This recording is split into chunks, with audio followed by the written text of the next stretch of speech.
আসসালামু আলাইকুম প্রিয় ভিউয়ার্স। আজকে আমি রান্না করব গরুর মাংসের বিরিয়ানি।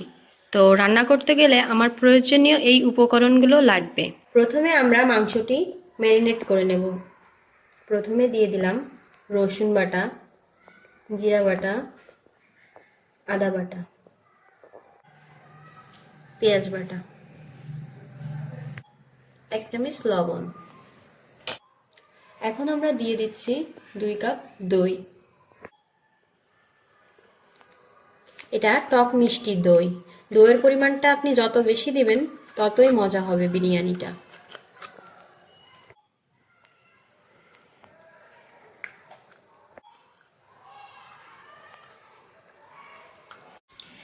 সুন্দরভাবে এবার আমরা এটা ম্যারিনেট করে রাখবো 10 মিনিট। এতে করে মশলাটা মাংসের ভিতরে খুব ভালোভাবে ঢুকবে। আমার ম্যারিনেট করা শেষ। এটাকে এখন আমি 10 মিনিট রেস্টে রেখে দিব। প্রথমে আমি কড়াইয়ে তেল দিয়ে নিচ্ছি।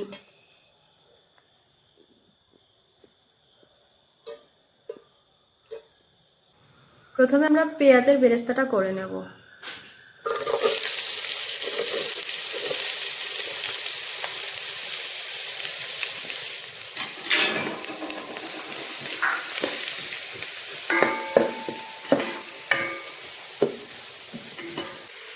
পেঁয়াজটা এরকম লাল হয়ে গেলে বেরেস্তাটা নামিয়ে নেবেন।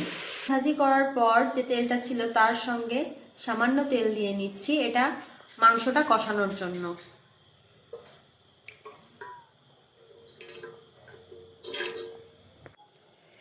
ম্যারিনেট করে রাখা মাংসটি আমরা এবার দিয়ে দিব।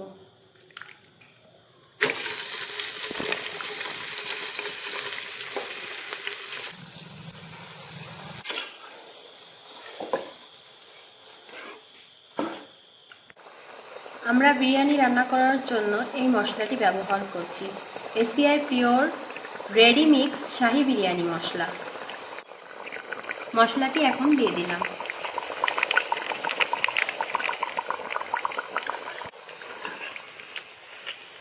এক প্যাকেট মশলা পুরোটাই দিয়ে দিয়েছি।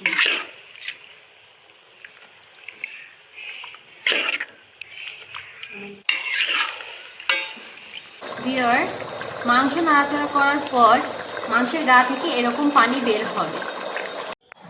মাংসটি লো আঁচে ঢেকে দিলাম, এতে করে মাংসটি খুব সুন্দরভাবে সিদ্ধ হবে।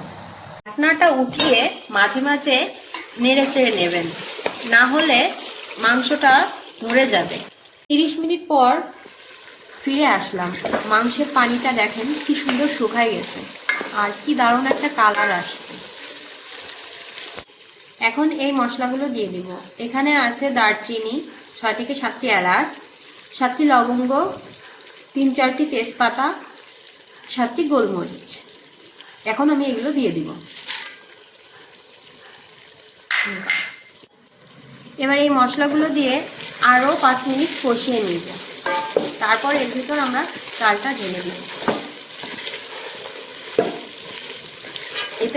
এতে করে খুব সুন্দর সুগন্ধ আসবে।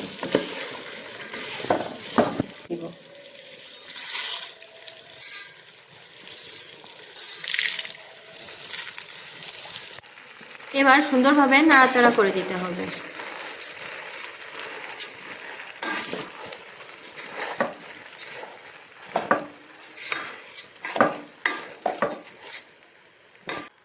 এর মধ্যে আমরা দিয়েছি পোলাওর চাল, এতে করে সুগন্ধটা অনেক ভালো আসবে এবং স্বাদটাও দ্বিগুণ বাড়বে। এখানে আপনারা ইচ্ছা করলে অন্যান্য রাইসও দিতে পারেন। চালটি মাংসের সঙ্গে ভালোভাবে কষিয়ে নেবেন এবং এটা ভাজা ভাজা হবে। যখন নিচ থেকে লেগে আসবে তখন কষাই হয়ে গেছে। এমন অবস্থায় এখন আমরা পানি দিয়ে দিব। এখানে আমরা 1 লিটার পানি দিয়েছি।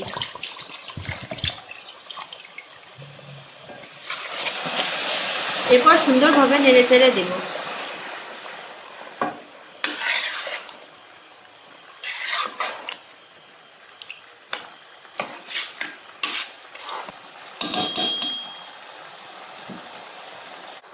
এখানে 4টি আলু বোখরা দিয়ে দিলাম। ভাতের জন্য 1 চামচ লবণ দিয়ে দিলাম, কারণ মাংসের লবণটা আমরা আগে থেকেই দিয়ে রাখছিলাম, যার কারণে এক্সট্রা করে আমরা আর কোনো লবণ দিব না। সুন্দরভাবে নাড়াচাড়া করে এখন আমরা ঢাকনা দিয়ে ঢেকে দিব।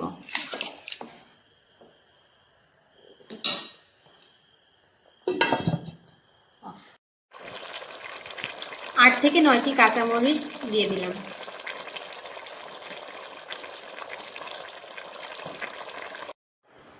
পঁচিশ মিনিট পর ঢাকনাটা উঠিয়ে নিব। এবার এতে দিয়ে দেব কিচমিচ।